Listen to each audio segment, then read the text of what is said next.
All right. This is Troy J. Robertson back with the recap of Real Housewives of Beverly Hills episode 2 that just recently aired. I just got done watching it. Boy, was it an episode. So before we get into dishing everything that happened in episode 2 of Beverly Hills, please make sure that you are liking, sharing, subscribing, commenting, telling your friends about this entire recap that's going on, and then make sure you're subscribing to FabFitFun for future updates and tons of video content coming your way. All right, so up first, we've got Kyle meeting at the Mance, LVP's mansion, and they're getting ready to go and have a girls' day at the spa, darling. And so she meets her over there. She's chased out by a swan.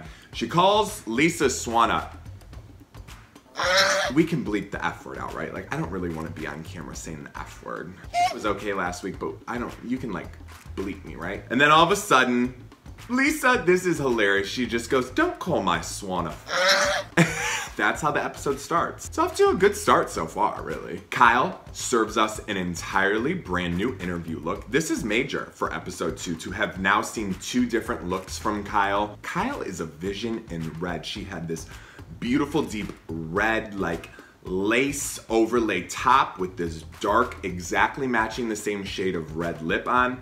Kudos to Team Kyle Richards. So they're talking about going to the spa, and they're talking about how they live in a town where nobody ages. So they're trying this new skincare regimen at a spa. Then Lisa gets hooked up to the laughing gas. They're asking about taking the laughing gas home. I don't think that that's legal. So then Lisa gets the treatment done first, and then it's about to be Kyle's turn, and she's like a little reluctant. She's a little apprehensive. And then all of a sudden the doctor just goes, "We can just put a little scotch tape over there to lift you up." Let me just say this, side note, anyone at home that was thinking about that, it don't work. You're gonna need something a little bit stronger than scotch tape, and it doesn't work if you're gonna put it over makeup. Careful out there, kids. Then we cut to lunch with the ladies. We've got Dorit, we've got Rinna, and we've got Erica Jane. And let me just say you that they are dressed head to toe to the nines. Lisa Rinna's face is snatched. Dorit's got her perm and a side updo. Let me just say, everyone that's out there, I don't know about you, but I do not go dressed up to lunch like that every single day. So this might be a Beverly Hills thing. So comment down below, what do you wear out with your girls for lunch? We have a second look from Erica Jane. This episode 2 was giving us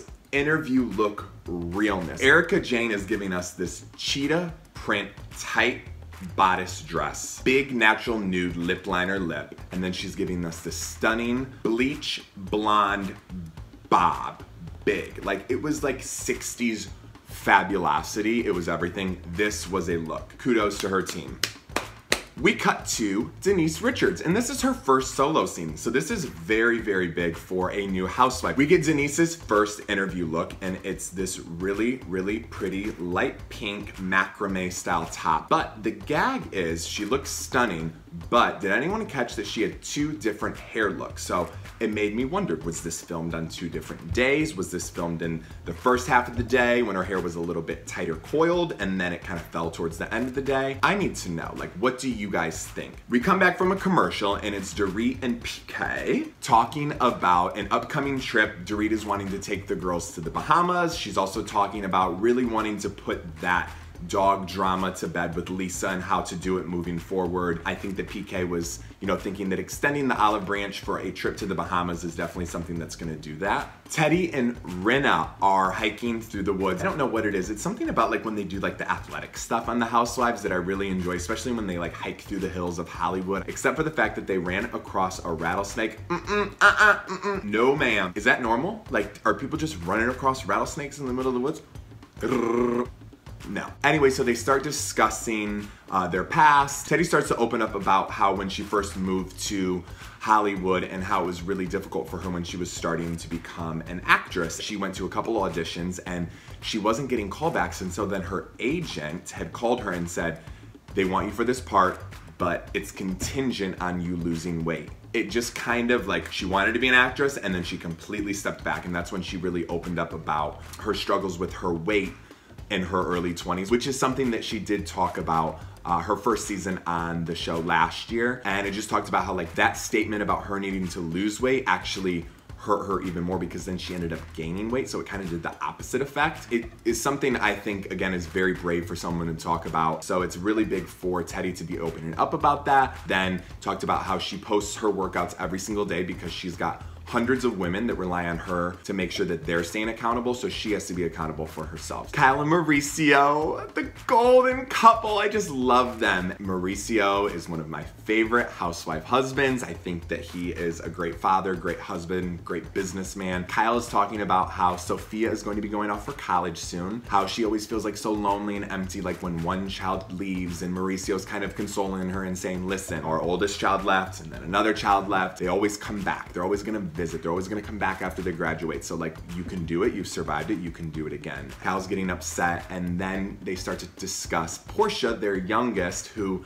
we got to see season 1 like as an infant, like a baby, and like we've literally watched Portia grow up for the past 9 or so years. She just talks about how you're a mom and you're a parent and you have these children, you want them to grow up and be successful, but then when they all leave, it's just like, it's a double-edged sword. We cut to Lisa playing with her dogs. Side note, I want a dog, bad. All of these housewives and all of these beautiful dogs, give me one stat. But then she starts hanging out with her daughter, Amelia, and they start discussing how, you know, Amelia being in Hollywood and in LA, there's just this exorbitant amount of pressure on her to really watch her figure. And Amelia opens up on camera about her struggle with an eating disorder. This is, again, like, a very thematic episode, but I also think it's really, really important that it's being talked about. In Hollywood especially, I'm sure, and in the entertainment business, there's just all of this pressure that is put on people, again, especially women. Discuss how she dealt with an eating disorder, talk about how she came out